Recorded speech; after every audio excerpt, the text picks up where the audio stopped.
What's up, y'all?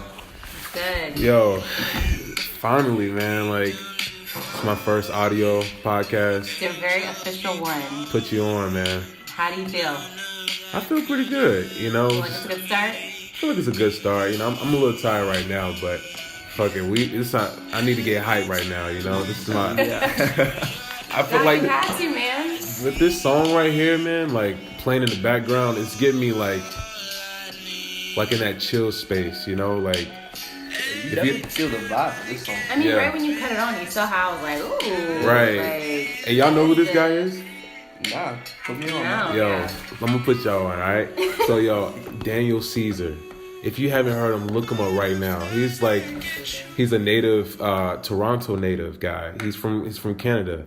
I don't know what these guys like from Canada, man. Like they have this certain sound, man. I don't know what it is. Like, I don't know if it's like it's obviously got to be the producers out there, whoever it is. Like, if I can take a look, like, Especially with like Canada too, like the way they sing, the way they rap, like what you were just talking about. like sound like they have really good voices, you know? right. And I forgot who the producer is, but if you don't know what this song is, it's called "Get You." It's like it's hot right now, all on the radio right now. It's like his biggest record right now. Nice. Yeah, and this song is "Get You" is featuring this girl called Khalil Ukas. She's a Colombian singer. She has this like unique voice. Yeah. She's been on the rapper Tyler the Creator's album a couple times. So is she more like underground kind of? Underground, maybe. She's definitely coming up, I would say. Like Coming up, yeah, she's definitely. Yeah. She hangs out on the West Coast a lot too. yeah. Okay. Yeah. But this song right here, man, I think a lot of people will like him because he's in this song right here in particular. He used different lines with using biblical terms because he grew up in the church. Yeah. And so I saw an interview recently like he likes to keep that balance, like you know remembering where he's come from, but like obviously this is a new wave, this is his sound. He just wants to mix the both. Yeah. I mean it's kind of like the biggest artist that I look up to, like D'Angelo. He's also an R&B singer. He grew up in the church like all his life. All these artists like the Roots crew, like Question. Yeah, I mean, it's nice to see like these artists that like grow up like doing music that's good, but like they have biblical insight. Yeah. Even though like they don't always have to bring up their their religion. I'm not saying like there's nothing wrong but with that. they never lose that sight. Yeah, they don't lose it, and they actually bring that in there to their music, but they do it in a way that anyone can enjoy. Yeah, find a way like to intertwine it with like the new music that's coming out today. Right. Yeah, and if you're a real music head, you can hear it, whether if it's like an organ playing in the background or some like that beat, that boom bap or something, that up bass beat. You be like, oh man, like you can hear that church music, that real soulful like type of music. But man, I've been listening to this guy, like, I'm not gonna lie, I've been on this cat all day, and it's just listening to this guy all day today. Like Daniel Caesar, this song and another song with a girl named Her. Yeah, I was just thinking. Her. Yeah, I think it's called what? Find that out, man. I think it's called Best You, or it's off the same album. Off the same album. Really? Oh my god. Best part. And what's the name? And what's the name of this album? Let me see. It's called Freudian. How do you spell that? Freudin. Yeah. Freudian. Freudian? It came out 2017, so it's kind of new. It's not too old. No, it's definitely not too old. It's not too old at all. Nah, man. So if you play that in your car right now, yeah, that one right there, man. This is the type of music you can do anything to. That's what I was telling you the other day. Like, anything, yeah. Like you can study to it, you can drive to it, you can like clean while listening to it. Like I would clean my room while listening to the song. Yeah. Seriously, and you would actually get some work done. Yeah. Imagine if our parents let us blast the music that we wanted to while they tell us to do our chores. We probably would have got it done faster. That's true, probably. Right? Yeah. I mean, like, cause I try to do it no matter how like your parents try to tell you to turn the music down.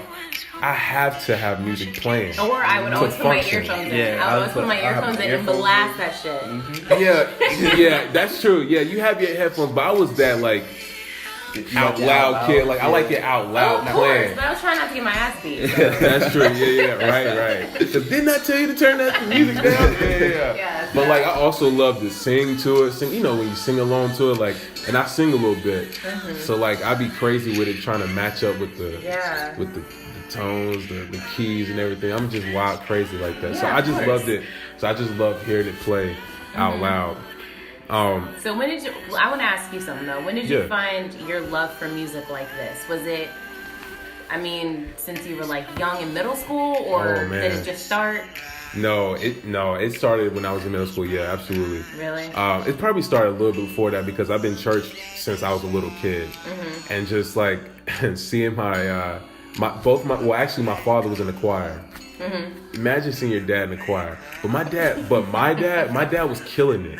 Like I looked up for him for that. Like, and we had a banging ass choir. Like, the pastor of the church, she was also a singer too, and she was the choir director.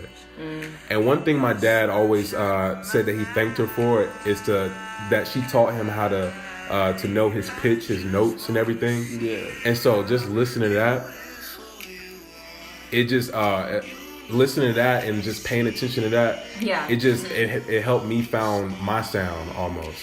It's like, okay, I know what my key is. If they try to tell you to go to B flat, stuff like you have to. So you knew like your you had to learn scales. Yeah, scales exactly. Yeah. Chromatic scales or something keys, like. I should say. Keys. Yeah, keys. All the same thing. You know what I do. Yeah. Your nose. Yeah. Oh, Rich, you don't sing? Nah, Rich. Yeah. Every time I'll be I don't know, like playing some like real soulful song or something. Yeah. And be like, bro, if I could sing, man. Look, if I could sing, I be saying it all the time. No, I agree.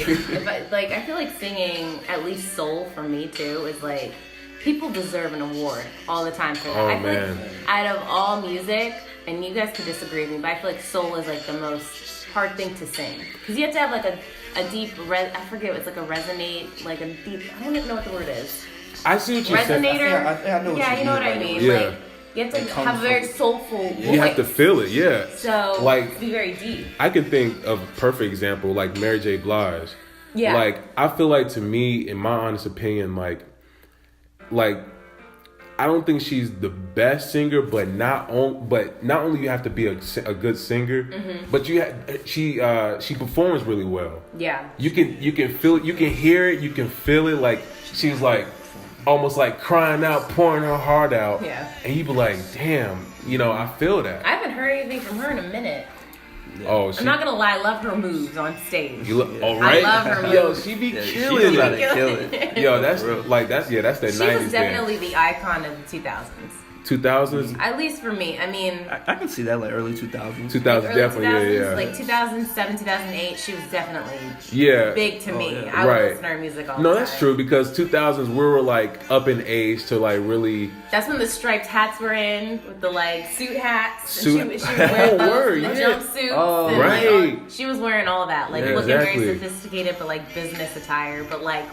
Nah, she was killing it. Killing it. Yeah. She was keeping it hip. She was keeping it hip, but yet sexy, yet classy. Yeah, exactly. So exactly. I wish she would have more songs come out. I mean, she just dropped an album. Really? Yeah. Was it last year, 2017? Yeah, 2017 when she divorced her husband and everything. She dropped the album, which was incredible. Like she got. Oh, it was good. Bro, oh yeah, like that. She had Kanye West on there. She had not the Migos, but Quavo on there. Yes, actually, I remember. She had A$AP Rocky on there. Oh, shit. Yeah. It was a pretty good album, and it was mainly the whole album was mainly on her ex-husband, like being heartbroken, as people know Mary for her albums being heartbroken. That's why it's so good and so like you can feel her words and what she's trying to say and her singing and stuff. That's why her emotions, it's just crazy all over the place and people feel it. Yeah, that's why I like it. But another artist that I was listening to when I was young, like my very first artist where like like I become to love and learn the words and stuff like that. I'm talking about young though. Yeah. It's Music Soul Child. Music Soul Child. You might know the song Love. You might know the song Half Crazy, and those the mainstream songs. And although I'm not a mainstream guy, I don't. You're very underground. Yeah, I'm very underground. Yeah. But although like the way to be. Yeah, exact right. Because I mean, mainstream is like people. Yeah, it's nothing wrong with it, but like, when something's so overplayed and you be like, yo, it's so many songs off that album that's so good that you have to listen to. Yeah, there's only like whenever the radio plays something, they play that one song, but if you go to that person's album, you actually find 5 or 6 songs where you're like, why haven't these been played? Like, right. And I always felt that way. I don't know if I'm the only one who feels that way. I feel like everybody probably does have a song that they might like off that album. Mm-hmm. But then again, it's like when I ask that question, like, oh, what's your favorite song by I don't know, the Migos or Mary J. Blige, whoever, it's like always a mainstream song. Yeah. And I always cringe over that. I'm like, yo, like, did you? Yeah, a little bit, because I'm such a music head. I'm like, yo, there's so much other good music off that album, bro. It's kind of like being a basic. Exactly. And it's I'm not saying mainstream music is. If you're not a basic, if you listen to mainstream. Yeah, we get it. Mainstream is not basic. If you're naming a song that's been on the top 50 in the United States for like 5 months, I mean, get yourself a new song. Like, find yourself something else. Find yourself something else to listen to. There's so much. Like, how are you not tired of that song yet? Yeah. It's crazy because I was just talking to my boy the other day. I was sending him an album, just sending him a song with some music. I mean, you guys do that, right? Like, it's something good or something. I'm like, yo, listen to this, man. This shit is crazy. Like, this song is fire, man. Mm-hmm. And I didn't send him a song. That's what he does to me. I sent him an album. I asked him, did he listen to it? He's like, nah. I'm like, what? I'm like, you're not an album listener. You just want little songs to listen to, man. Like, and I feel like me and Rich, we do that. Like, sometimes we'll send songs, but sometimes you'll send me an album. Yeah. And I like that better. So give me an option. Like, so you prefer someone sending you guys the album instead of just like one time, like, hey, listen to this. I won't just listen to the album. Yeah, like listen to the whole album. Okay. As long as you like that artist, I feel like to me, then we're good. I'm like, yes. Mm-hmm. Like he got the feeling what I'm saying. Like I put him on. He's a fan now. Like we're both listening to good music.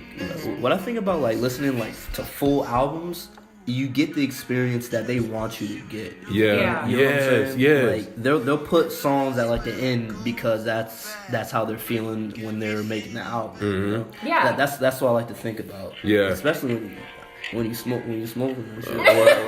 Yeah, when you vibing out, when you vibing out, you're having a good time. Yeah. Yeah, for sure. Like, but it's like what you call it? I forgot what I was gonna say, but you just feel the overall vibe that they're trying to create, and I think that's good. That people miss that. They only focus on like the popular songs that are like the radio and shit like that. Yeah, right. Like for example, for me, like whenever I listen to "The Life of Pablo" by Kanye West, I know that's not his best album. Good album. It was a good album. It's a good album, but it's not his best. But like listening to like not even Famous, the other songs that not even Fade, not those two songs. Everyone listens to those two songs. But when you listen to like Silver Surfer or Real Friends, like you actually hear like people, the media will put something out like, oh my god, Kanye West owes so much of this in debt and all that stuff. Yeah. Kanye West already put that on the album. That's how you found out. Exactly. Like that's a great point. That's art. That's a great point. That's what I'm saying. Like when people create albums, it's not just like, oh, let's just put these in like, let's just put them randomly in like a list, like 1 through 10. Like it's a story for each one. It's a story, exactly. One's always relevant to the other. Yeah. Right, and that's what I love about it. Listen to albums because you understand the artist better. You understand their story. Yeah, you got to follow through it. But after you listen to the album a couple times, then I put it on shuffle. Word. Hell yeah. You know what I'm saying? It's just or you pick your favorite song. Exactly. You pick your favorite song, but you have to listen to that album. Yeah. Doing the favor actually listening to what they're putting out.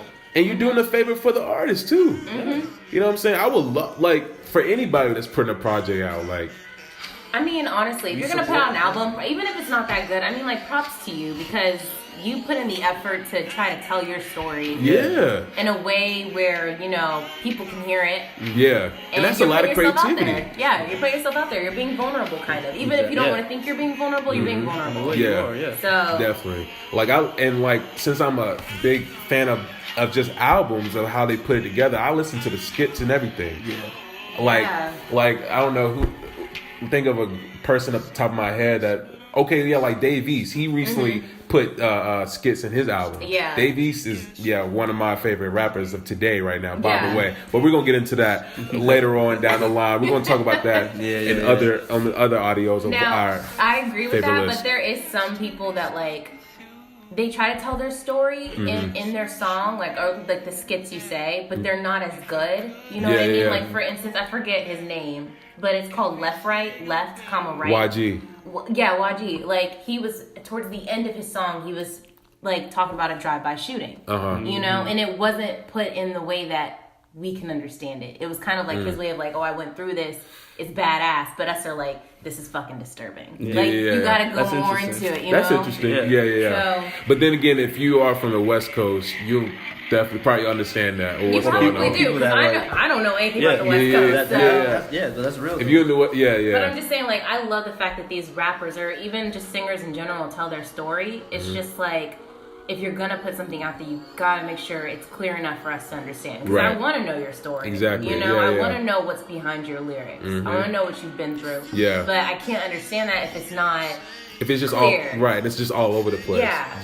You just shooting up in the air and just bam. If I'm hearing a drive-by shooting while I'm falling asleep to your song, or I'm like, you know, cleaning my room while I'm like blasting this music, I'm gonna get scared of shit because I won't understand. Imagine that, like, oh my god, like, don't play, especially around your parents. Like, if in your room and they hear some gunshots, like they can't understand that. Nah, exactly. Imagine if you had like a little sister. You have a little sister. I mean, I know she's not little. Nah, she's mental. But like, imagine if you had a little sister. Like my nephews, if they heard me blasting this music in the car, they'd be like, what the hell? Oh, right. What is going on? Oh my god, They would have like a mental breakdown. And they should.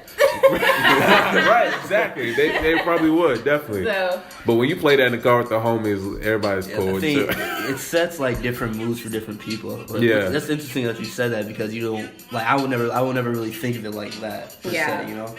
But it makes sense, because if you're not listening to something that, if you're not listening to that album for that specific reason, to like hear about drive-bys or anything like that, why are you gonna listen to it? Why are you gonna finish the album? Exactly. You see what I'm saying? No, I feel you. But but skits. But as the whole album package, skits I feel like is important. It is, and I think it's also important in music videos too. But true. Sometimes they can run way too long. Like, I remember one time, I'm not gonna lie, I was having a great time. It was New Year's Eve. I was going into 2018, like, feeling good. And I was watching this music video, and I wasn't sober. So I couldn't really understand. And it was the song Left, Right. Oh. And he put the skit before the music video. But I couldn't, I was like, wait, is this a movie? It was just too long. The whole music video altogether was 10 minutes. Wow. The only person that I feel like that can do that is Michael Jackson. Michael Jackson can only do that. You know what I mean? His music videos were 10 to 15 minutes. They were. But he had such good content because of the way he was dancing, the way that he, like, his beats, everything, the lighting, all that stuff. But when you're gonna put something together, it has to be attention getting. It does. Yeah, it does. You can't just like have a camera going in the hood. And it's quiet, dead quiet. And people are just dabbing up, gambling in the corner. Like, I get that. That's what your life was about. But if it's gonna be that long, it has to have some sort of point to it. Yeah, I feel you on that. So, but I was like, I mean, I was drunk and I was like, is this a movie? Are we watching a movie? Oh, our friends were like chilling, playing Cards Against Humanity. It was perfect, but I was watching and I was like, I just don't get this. And then this song finally started and I was like... And the song finally started. And I was like, oh, alright. I guess so. What made you look at that video? Did you like YG? No. Well, it just came up, like, we had a playlist. So my friend had like a playlist on our YouTube, you know, YouTube playlist or whatever. And it brings up relevant music videos to the songs that you have suggested. Okay, gotcha. So then they bring up the music videos and then each music video would come and play, you know, play the next one. one, and that one came up, and I was like, oh, this is okay. It's it's crazy if you see the same video, like something similar. That next day you go on YouTube, it's gonna be on your front page, like a bunch of those videos. Yes, and sometimes you have to be like delete because I don't want to see all this. Right, like, exactly. I don't want to watch music videos all day long. Right, but I look at a lot. I mean, but right now mine is pretty good. My playlist on YouTube, it's nothing but like soulful music, like Erykah Badu, The Roots, live stuff. Because I like looking at live performances and stuff. You love that, dude. I love live performances. Erykah Badu. Like I'm telling you, I'm putting you on right now. Look her up. Anything Erykah Badu live performances, like the way. Every live performance is different, obviously, but like she even says that, like where she's on tour, her concert tours, the band, they play something different every time because she believes in this whole one chance you get. Like she doesn't like too much recording because when you record, you perfect things. Yeah. But when you just doing something live, like you're making a moment. Yeah. And after that, it vanishes. That's it. That's why she says she doesn't like a lot of video footage in her concerts because she wants everybody to like get that whole experience. Yeah, of course. You need to soak in the moment. I get that. And I would love to go to. I haven't been to an Erykah Badu concert. Okay. But that show would be amazing. Amazing, bro. Like, I wish I was there back in the day when she, the hair rapping Badu, like when it was like underground, like the whole gimmick type thing. Like I love that. But I mean, I would go today. It wouldn't matter. Now, would you say that she's your favorite person to watch like live performances of? Live performance, like just on YouTube or even going to go see? I don't know. On YouTube, that would probably be my favorite person to look up live performance. Yeah. But at like live that I went to go see a concert, my favorite performer will probably be Anderson .Paak. Okay. Oh, put me on to that because I don't know who that is. Anderson .Paak is from the West Coast. Okay. It's kind of hard to describe his music because he does it all. Yeah. He does certain church music. He does hip hop because he was on Dr. Dre's album, killing it. He was on like 4 or 5 songs off that album, and they went gold, by the way. But not only does hip hop, he does R&B. He does a little bit of fusion, does a little bit of rock. Nice. It's crazy how he does it. How that West Coast, it gives you that whole West Coast vibe all together. That's good. Yeah. That's really Because I remember one time Anderson .Paak did an interview on the Breakfast Club, and they even asked Charlamagne and Angela Yee and DJ Envy. They asked, like, what kind of music do you do? And he's like, I don't know. You just have to figure that out.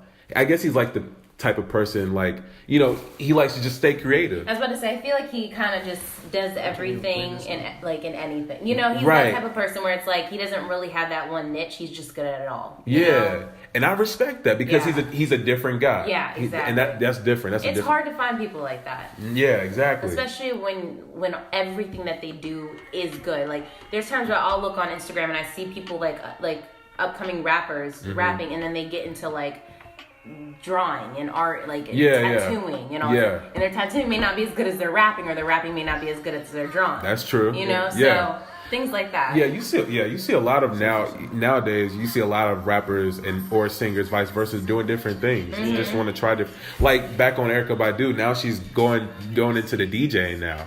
Good. And she's been doing that for a while now. She's been doing that on Soul Train Awards and she's been hosting that for like, I don't know, 3 or 4 years now, and she has a thing called Soul Cypher. Yeah. Like they have the rap cypher, they have the soul cypher where they have different artists on there and they just freestyle doing a sing. Like right now, what I can remember, the last Soul Train Awards, they had a soul cypher and it was Faith Evans, Molly Music, which I just recently got put on, but we'll talk about that later. Molly Music. Yeah. Oh man. Amazing. That's amazing, brother. He started off as gospel. Now he's doing a little mixy both R&B because he has that voice. That's good. That voice. But it was him, Fantasia, represent Fantasia, and High Point, North Carolina, got to represent. I got hyped when they say the name on the screen and like where you from. Yeah. Yeah, I got hyped. But she was I got hyped. She was there, and Bilal, and the piano is Robert Glasper. he was on there. Oh wow. But yeah, it's dope. Like they had a cipher for that for soul artists. It's just to sing, like you hear singing and doing their freestyle. So like I love that. Yeah. Okay. Well, you just put me on to that. I just put you on to that. Okay. Yeah. But yeah, I guess this podcast is about soul artists, I guess, right? Yeah, soul artists pretty much. We've been talking about mainly soul artists. Yeah, so this session was about soul. Have you listened to Erykah Badu before? I have, actually. Okay. Yeah. Do you know her? I've heard, well, I haven't necessarily listened to her, like, I've seen her pop up on some of, like, my recommendation stuff, like, recommendation lists. Okay. But, like, Leah listens to her, my sister. Okay. So I've heard her play a couple of songs in the car, but I'm not, like, completely familiar with Okay, her, gotcha. Yeah. But I'm definitely gonna look into it, especially since you've told me all this. Like, I'm definitely gonna look into it more. Yeah. You know? Yeah, she has almost like 10 albums out already. Good for her. How old is she? Everybody, she's going up there. She's probably I don't know. You never ask a woman how old she is. Really? You know? From a woman to woman, but from a man to woman, nah. You don't. Nah, you can't do that. Yeah, okay. Yeah. But yeah. There's something I wanted to talk about too. I think we touched on it a little bit, but it was you said that. Who was the person you said that came from gospel? Molly Music. That's what we were talking about. Molly Music, yeah. You said that he came from gospel and then went to more of like the soul, right? Yeah. Do a lot of artists in that category, do they come from gospel? Is that absolutely, dude? That I feel like that's where a lot of soul music come from. It's from the church. With the like the raising your voice, the like, just being very emotional, and you get the feeling of it, and then like we're talking about how the artists perform, and then from the music, like I was saying before, like where you may hear the organ playing, or that beat, how it's beating really hard, or up bass beat, like like, oh man, I mentioned D'Angelo earlier, like was a great example. His mother is a pastor. And now he's like, back in the day when he was coming out with his albums in the 90s, he was like the biggest R&B singer. And in his albums, you hear a little bit of the church music. You hear the organs. And I saw a live video with him and Raphael Sadiq, and they were singing a song, an R&B song, but then they changed the music into like a church song. Like where it was like, I love gospel. where it was almost like shouting music, almost a little bit. Yeah. But they were still singing, picking up the tempo, like I was saying. Really cool, I like that. And they had the same lyrics. And Questlove, the Afro man, like he was on the drums killing it. Good for him. Yeah, man. Like, so I love that era, especially for me as a church boy. Yeah. Grew up in you grew up in church. Growing up in church all my life. Yeah. And just loving the singing. And then also, the next step of learning different music, the soul music, and how you can mix in the two. Yeah. It's just amazing. It is. It's exactly what you explained. It's just the fact that you're able to get the best of both worlds. Yes. Mixed into one. Yeah. But not completely gospel like. Right. And I think a lot of church people are understanding that, they've always shouted that anyway, like any R&B singer, any singer that was in a church and has gone to become an R&B singer or maybe a rapper. They was like, oh, don't forget where you come from. You come from this church. You know what I'm saying? Like, no, oh, true. I hear that church in you, boy. You might as well come back. Things right. like that's that. So true. Yeah. So, like, it's recognized. Church isn't all in our hearts. So that's not going. The way he looks at us, like it's not. It's not going anywhere. Yeah. But yeah. Okay.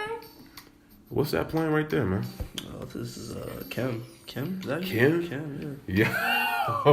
Talking about some good soul. I met him in Winston. You met him, bro? I met him in Winston at the Black Film Fair. This is my shit. Amazing. Yeah. Yeah, he's a good soul brother. Yeah. Right. We gotta share each other's playlists. We're gonna do that next, actually. Okay. I want to look at you guys' playlists, see what y'all. Mine is probably not as good as yours, but sure. No, whatever. It's whatever you listen to. What gets you going? How you're feeling? What moves you? I'm pretty appreciate that. Yeah, definitely. And I want y'all out there, whoever's listening, I want y'all to check me out. I'm about to be dropping a track list probably every week. That'd be great. To just give you some good music to listen to throughout the week. Just, whatever I'm listening to, this is what you'll probably see. You'll check me out on SoundCloud. I'm going to be posting up on SoundCloud. Probably going to put it out on Twitter, Facebook, Instagram, the whole nine. We're going to get it popping, man. I want everybody just to feel good like I feel good, like you guys feel good, the way how we listen to music. Of course. Yeah. And not only that, like the name of this podcast is putting you on. That what makes me feel good too. It's putting people on good stuff, good music. Yeah. Like it's like I get a high from that. Like it makes me feel good. Like, man, that's dope. Like you're a fan too. I'm a fan too of this artist. Let's rock out together. Let's vibe out together. And I love that. Yeah. Good. You know what I'm saying? I'm looking forward to it. Yeah, man. Y'all can catch me again. This is Put You On Podcast. I'm Lawrence Phillips. You can call me Big L. I got my right hand man, Rich. What's your Twitter name, bro? You can follow me at BlackHawaiian_. Word. Yeah. Well, my Twitter, you can't follow me. You can, but it's dry. Yeah. So, but you can hit me up on Instagram, HaleyJen_. It's HALEIJEN_. Yes, and also on my Instagram, LFizzle. I meant to mention it's on my Instagram, LFizzle75. So y'all definitely look out for us. We're gonna be putting out more good music. We're gonna put you on a lot of things. Excited. Thank y'all for listening, y'all.